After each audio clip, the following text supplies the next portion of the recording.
welcome to the Mighty Beard podcast, and this feels strange already. Yep, I know. Yeah. That's the network. Well, I mean, this is the Mighty Beard podcast. We're presenting it on the Mighty Beard network, but we might have other things other than podcasts on it at some point. So, I think We're planning a franchise before the first episode starts. Well, I mean, you got to think big. That's the whole point. Fair enough. But I mean, this really is the first episode of our podcast. The kind of idea of it is to talk about things that we want to talk about and not prescribe anything. With that being said, the first thing that we are going to talk about is the announcement of the Valve Steam Deck, which was announced it's about 24 hours ago now. Yep, already got a lot of traction in that 24 hours. Yeah, it seems to. I know that it's become an overnight meme on Reddit. I think I saw it on Reddit, first of all, and then we started talking about it from there. Yeah. Well, the general consensus for now is that it's good. But how do you mean general consensus? well, most of the memes are about how it's Steam making their own Switch after the failure of the OLED Switch. Not failure, but general dissatisfaction. Yeah. Oh, yeah, as in it's a response to the OLED Switch. Yeah. Yeah. People were unhappy that they released a new Switch for a higher price that had no improvements other than the fact that the screen was OLED. Yeah. Has that been confirmed? Do we know whether that is a thing or is that just a meme? The fact that that's a response? No, not that it's a response, that the OLED Switch is just going to be an OLED screen and nothing else. I believe it's confirmed, but I am not sure on that. Okay. Let me just see. So, this is just a tiny little aside that I do want to, because I think that's a really good point, and that someone talked about today while I was chatting to them about it, about the OLED Switch, because they actually came at it from kind of an independent point. They said, oh yeah, Nintendo's talked about releasing an OLED Switch and this looks better than that. So they hadn't connected those points the way you just did. So let me just have a look. It's really interesting thing. I mean, I think we're gonna touch on this in a little bit, but I think we'll go on to the Nintendo Switch later on, because wrapping all of that up in one kind of topic with a bow is probably the best idea, because I know in our next episode I kind of want to talk about the media response to it, because this is to me it's a two-parter. I suppose we haven't really talked about that, but yeah. I mean, first to look and then talking about the general consensus of the media. Well, that's it. I mean, what really pushed me to suggest to you that we do a two-parter is that less than a day after it being announced, I saw that IGN had produced a quote-unquote hands-on with the Steam Deck, and I'm like, that seems a bit forced, doesn't it?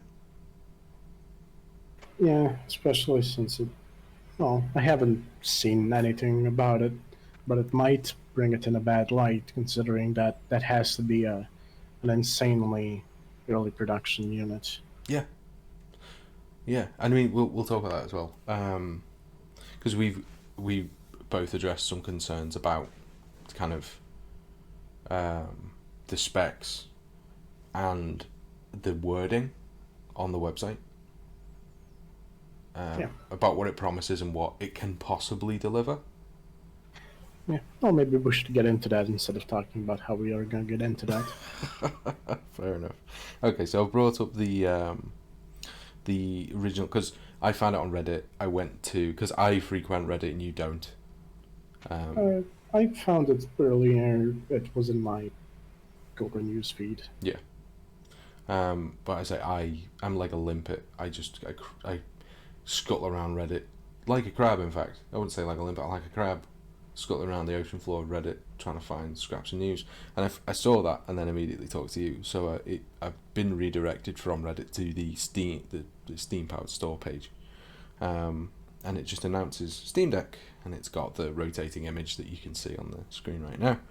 And then choose your Steam Deck, which I always find really interesting. Is that anything like this, they're just trying to get you to impulsively buy it. That's how it feels. That's.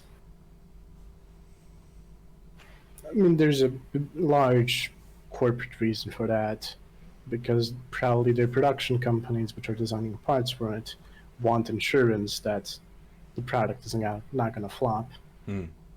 Yeah, I think. And Go on. if they have pre-orders, they already have money on the table with those companies and have leeway to essentially order as much as they want.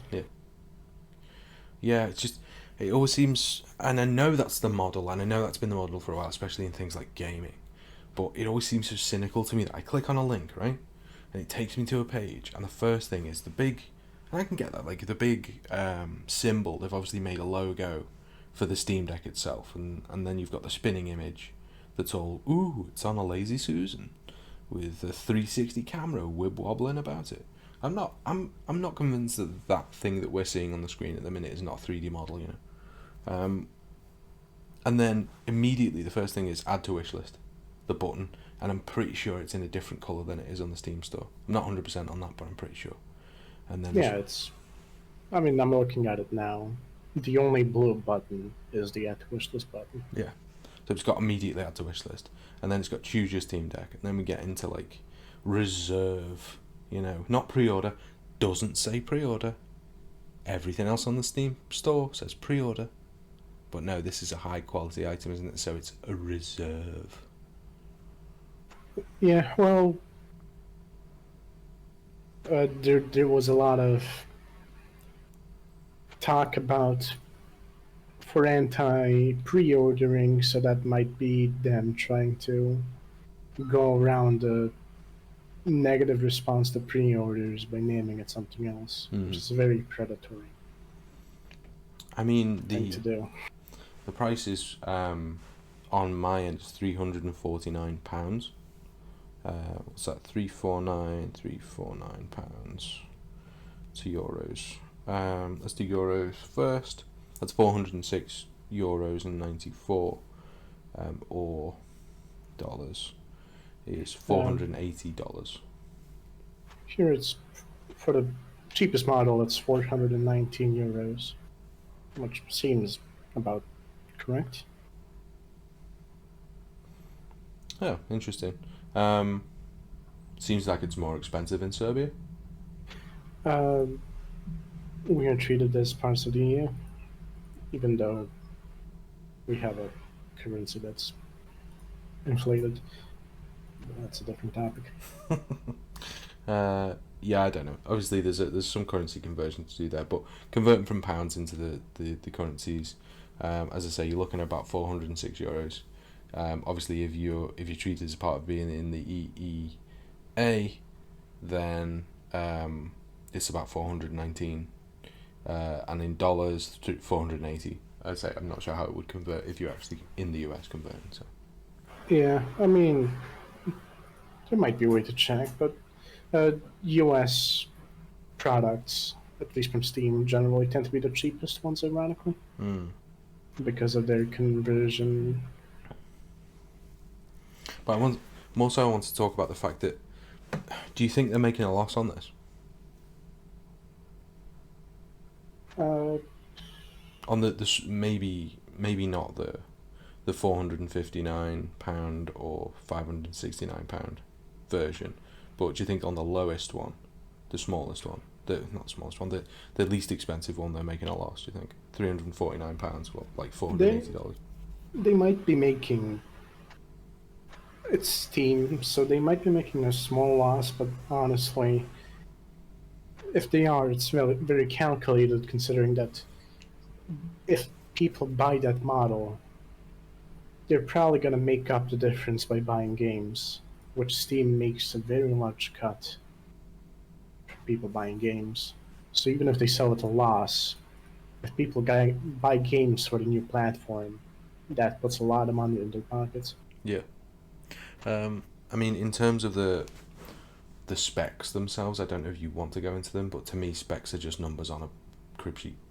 Uh, Specs are very telling of, not in detail, but generally they are very telling of what a company actually has and what they want you to know in their written advertisement. Okay, well, I'll let you take it away if you think you've kind of got an opinion on the specs and what they are, because I mean, to me, I'm a bit kind of spec agnostic when it comes to most things. Yeah, I mean, to be fair, I don't think it matters that much considering that most people would not understand the specs if they put them in advertising, Hmm. but they do market it as well. They never market it as powerful, but I clearly implied that it can run games, AAA games, all games you have on Steam, etc., etc. But it has a APU, and the GPU is not that great, Yeah. so they clearly don't want people to look into that too much. None of the specs are bad, and also the screen is approximately 720p, which also they clearly don't want you to even mention resolution. Yeah, that's a very good point. Is that they really do not want 720p tied to this thing? I don't think.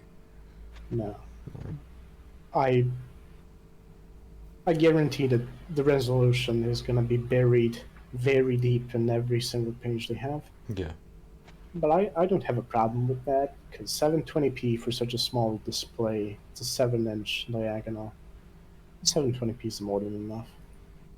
I mean, yeah. I mean, 720p. I mean, do we know what this is? Just in blatant comparison to the Switch. I mean, what's the Switch resolution? I can take a look. I'm on my phone right now, so Switch resolution is oh 1080p? oh my god, no, it's not. The OLED screen will be 1080p. And that was like I just searched that, and the Nintendo advertising people have already got it on lock. Because the first thing that came up is the new Nintendo Switch will be 1080p. Yeah.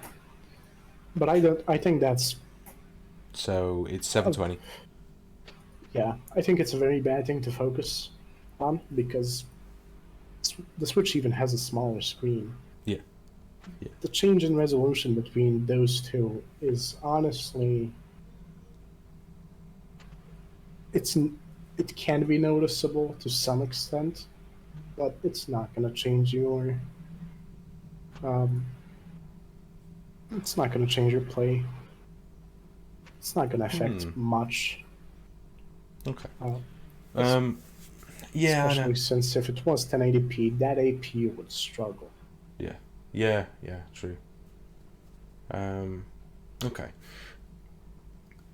Apart from kind of the things that we're kind of pulling out of the marketing, there are a couple more things that we do want to go through. I mean, they've obviously they've been very vague. There is an FAQ on Reddit that I am looking through, and it does kind of it does bring up a few more things to light that we talked about last night. So, what did we say? The kind of vagary. In the marketing, it mentions your Steam library anywhere. So it says once you've logged into Steam Deck, your entire Steam library shows up, just like any other PC. But in the specs, hidden at the very bottom, it says the operating system is Arch Linux, which is, while Steam has made a lot of effort to make games compatible with Arch Linux, it's still not entirely inclusive. Well, this is the thing. I've just had a look at the FAQ, and what it's saying is that if the Steam Deck runs Linux, how does it play Windows games? And Valve maintains a tool that runs Windows games on Linux called Proton. and I believe Proton is a modified version of Wine. Yeah, but I'm not sure if you have tried using Wine. Yes, I have. It works a lot of the time, except when it doesn't, and And then then it it takes, really doesn't. yeah, it really doesn't, and takes 3 hours to give, like, it takes 3 hours for you to get to the point where you give up. Yeah. So I think that's still even if they advertise, or we have this special tool that can run Windows games, that's still pretty predatory marketing because it can run Windows titles as long as those Windows titles don't include any Windows specific like interactions. Yeah, I would be very surprised if we don't see on launch um, Steam Deck compatible, like a tag next to a game that says Steam Deck compatible. Yeah, because I looked at some numbers earlier, and from what I've seen, only 15% of the Steam library is natively supported by Arch Linux. Mm-hmm. And I'm guessing most of those games are like cookie cutter games made in engines that are multi-platform. Yeah. So it will be interesting to see how that works if it does. But from my experience with Linux and trying to get not even AAA games to work under Linux, yeah, it's a nightmare. It's Well, what I think might happen is that after seeing the success of the launch, a lot of big game development companies will rush to make their games supported on SteamOS. You reckon? I think so, but my fear is that it's gonna end the same way as um, Batman. Which one was it? Arkham Asylum, where it was rushed to be ported on Steam, and the game was borderline unplayable for a while. Mm. Just because they forgot to port a lot of the functions that the PS had, that Windows didn't. But I think that there will be a general rush Yeah, to I make think a game supported. you're probably right. It's so weird because I'm just looking for more information on the SteamOS 3.0, because that is ostensibly what they are kind of touting as being the thing that allows them to have this compatibility with, you know, your Steam library, even though they haven't said that.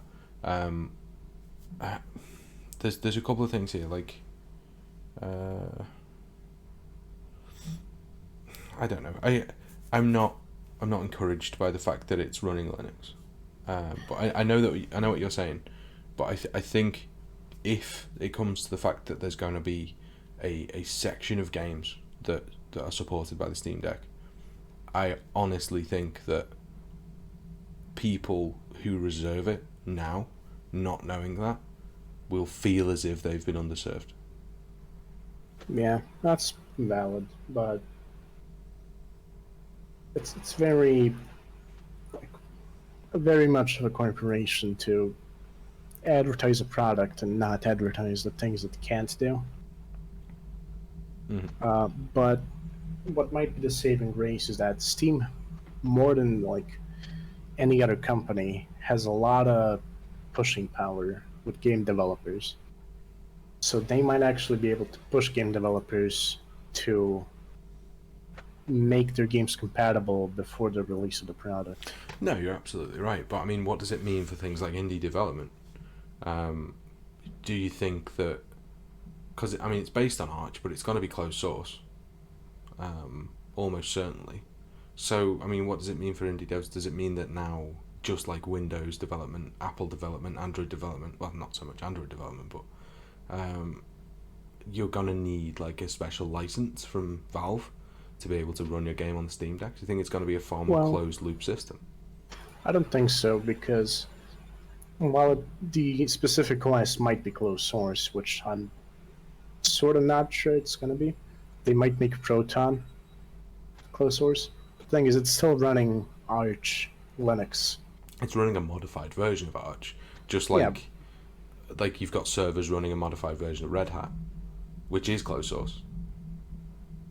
yes, but Arch still runs, well, every single Linux operating system that is based on Arch still runs the same architecture. So games designed for Arch Linux will probably work fine on SteamOS.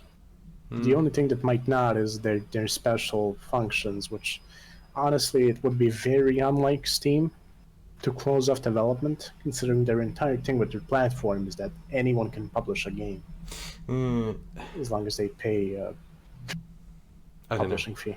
I'm horribly cynical. I honestly think that this well, there's two ways that this can go for me. I suppose three ways if I'm being very generous, which I'm not. The first one is that they're being they're not being disingenuous. This is a step forward in terms of both handheld gaming, handheld hardware. Because I mean, I think it's encouraging that they've teamed up. Well, quote unquote teamed up. I hate that term. It's a marketing term. With AMD to produce an actual, APU that that they say is a quote unquote powerhouse, whatever that means. Again, that's a term that doesn't mean anything. Using AMD's technology, specifically designed for handheld gaming. I like that aspect because that means that there's at least an attempt at innovation there. Well, it's also the fact that if this succeeds, it's gonna at least slightly, because games developed for anyone can install SteamOS on any system, I believe, or at least for prior versions of it. So it might take some of the monopoly off Windows if a lot of games are now playable on Linux. Yeah, I mean, that's a really good point. And again, I'm slipping into optimism, and you know that ain't my bag. So Yeah. I like the thought of it. My guess is how they're gonna try to monopolize on it is that they will make the only way to obtain games on SteamOS and this platform be through Steam, Mm.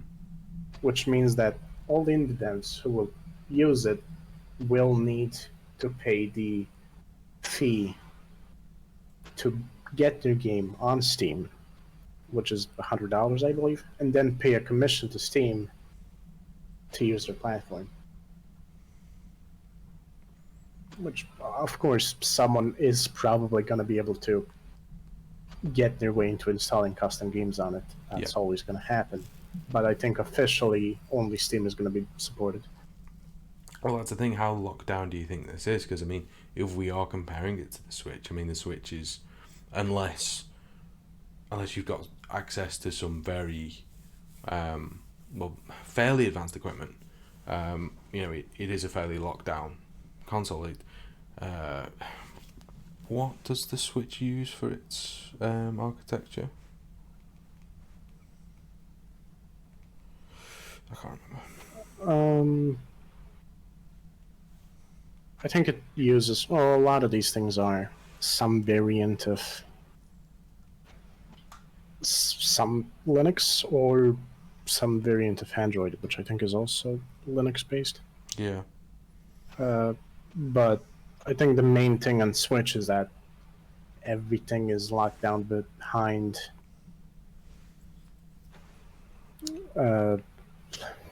like multiple layers of DRMs. Yeah, that's it. I mean, it's an NVIDIA chipset, but it's a version of an NVIDIA chipset, and that's obviously gone through NDA after NDA after NDA, and it'll be interesting if Valve, being who they are, kind of use this as a way to kind of break that handheld monopoly, because it's been a long time. And again, that's the shining light at the end of a very long tunnel. The other, slipping back into my wheelhouse, Steam ain't very good at this. Well, the thing they are. I am sort of optimistic because Steam is very lax on their DRMs, all things considered. No, I mean they're very lax on the DRM, but I mean what I'm talking about is Steam's not very good at hardware. Well, they had a lot of experience with, like, the Steam Index was is generally considered bleeding edge technology. So I think they improved significantly since the days of the Steam controller And the Steam Link. and the Steam Link. And what was their VR called? Well, they had two. They had the HTC Vive, Yeah. but that wasn't developed by them. That was developed by another company, HTC. Yeah, yeah. And then they designed their own, which is Valve Index, which I believe did very well. It was very well received. And it was considered like the bleeding edge of VR technology. This is the problem though. The bleeding edge of VR technology. There's a bleeding edge of VR technology every 6 months, and the problem is you literally have to buy the new technology every 6 months, or you don't get the new technology. This is what annoys me about VR. It's an interesting concept, but Yeah, it doesn't work yet. I mean that's how it is for all hardware. No, I know, but if that's their achievement, to me they haven't achieved anything, because that's not a piece of technology that redefines a paradigm. That's a piece of technology that iterates on stuff that already exists. HTC Vive and like the Oculus Rift, when they came out, they were envelope pushing technologies, but something like the Index isn't that. It's iterative, and it's not the end of the line. It's still not, to me, fit for purpose. It's not where the consumer needs it to be for it to exist within the cultural consciousness, and for it to be something that affects the gaming culture, if you see what I mean.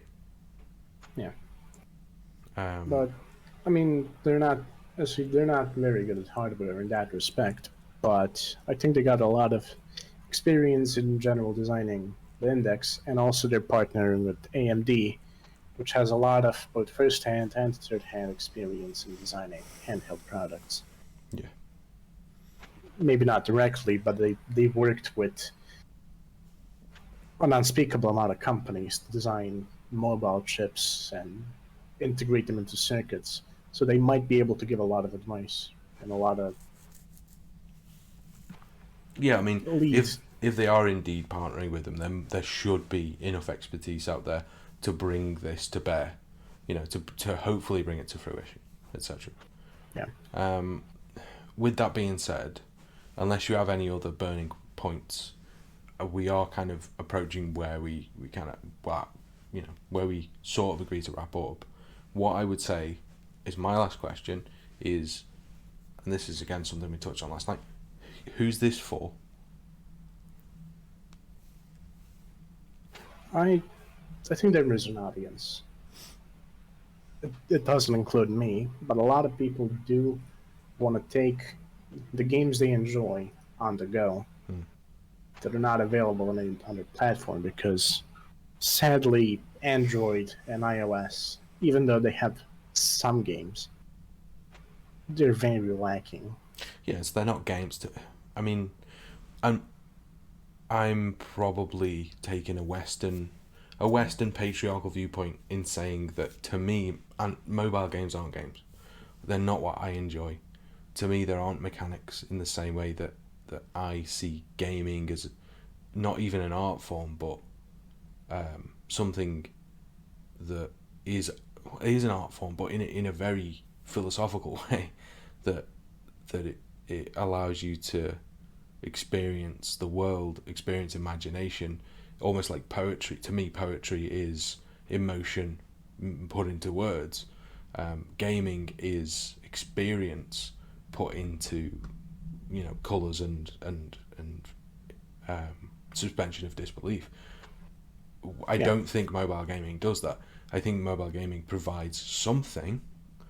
distraction mostly. It provides feedback for your sensory input, but I've never played a mobile game that takes me to the place where where things on console and PC do. I honestly think it's a different beast. Yeah, but with this, and then this is speculative, of course, because it's this kind of platform, while it did exist with stuff like the Vita and the DS and now the Switch, although the Switch's library is incredibly limited, Very.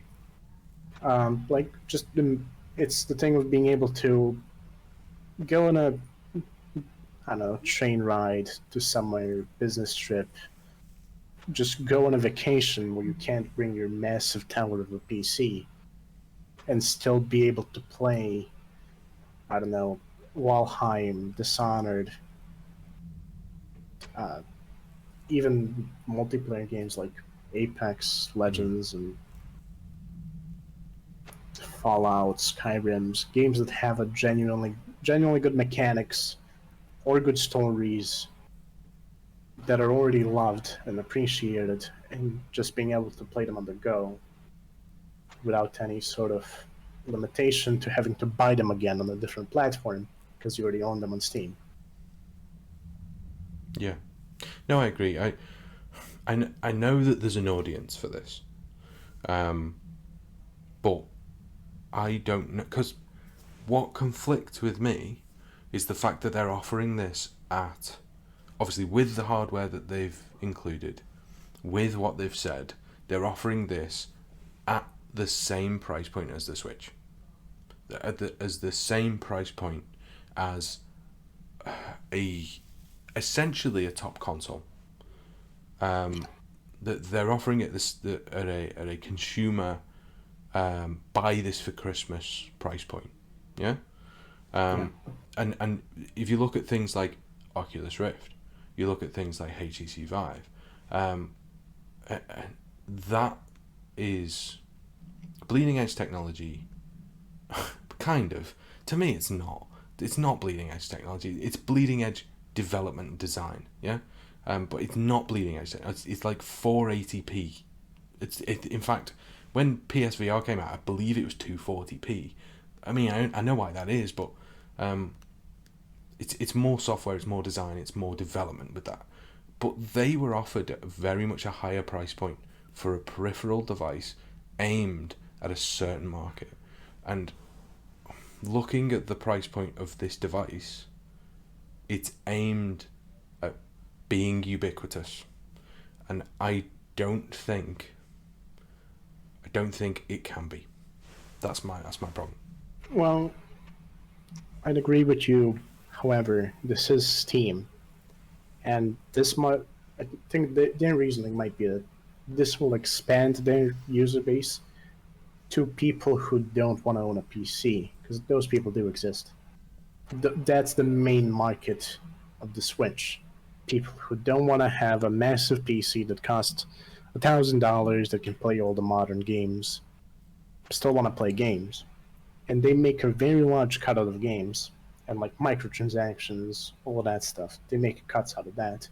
So if they even slightly expand their already massive audience, they already made a profit on this product. Even though some people might never spend more money than they usually would with this one, the difference might still bring a profit. Yeah, but to me, those are, and we could, we're probably gonna wrap it up in a minute, but we could go on about this all night, because it is a subjective point, I think, but in many ways I can see where you're coming from. Absolutely, that if this increases Steam's market share, which to be fair they have a monopoly basically, not officially, but basically they have a monopoly on certainly indie games, like almost exclusively indie games are on Steam. Small projects that become cultural phenomena have all arisen on Steam. Yeah. So I can see a universe where this, people who know about PC gaming, because maybe I suppose with the rise of things like PUBG and Epic Game Store, and PC is becoming a little bit more in the spotlight with its capability. But and there is a bit of a mystique around building a PC, or whether this is right or whether that is right. So maybe this is about standardizing what a PC means, and things like that. And I can see the benefit to that. But I would just like to end that sort of segment on the comment that I just found on Reddit by Snack Ghost. Credit where credit's due. They said, "I can't wait to be lying on my bed, playing on my Steam Deck, 5 foot away from my computer desk." Yeah. To me, that sums up this device. Not right now, from what I can see, from how they're presenting it, how they're doing the quote unquote reservation. That's what it sums it up a little bit to me. I think that's gonna be a thing for some people. That I think there's a large audience that that will exclusively use this product. Okay, I'm keen to be proven wrong, because if this is successful, this is only a good thing for PC gaming, I think. But I don't trust Valve's track record, and I don't trust that this is a useful enough item for the majority. Well, I'd be happy with this product, even if it doesn't ultimately succeed, as long as it takes the edge of Microsoft and allows people to use Linux for gaming. I'd be very happy with this product. That alone, if this Steam 3.0 with an altered or improved version of Wine, as you say, allows people to use Linux while also playing PC games, it would mean I would be able to uninstall Windows from my PC. Yeah. And I would be very happy with that. I would build a shrine to Gabe. I really would. Because that's something that I've wanted to do for a long time. It's one of the reasons why I haven't gotten into Linux as much as I should. Necessarily is because I game a lot, and I need that freedom. I need the ability to just go on Steam, and I don't want to dual boot. I don't want to do it. I don't want to do it. Yeah, doing dual booting doesn't solve anything. No, but that's getting a bit derailed. So it is. So I think if you're happy, we'll finish it there.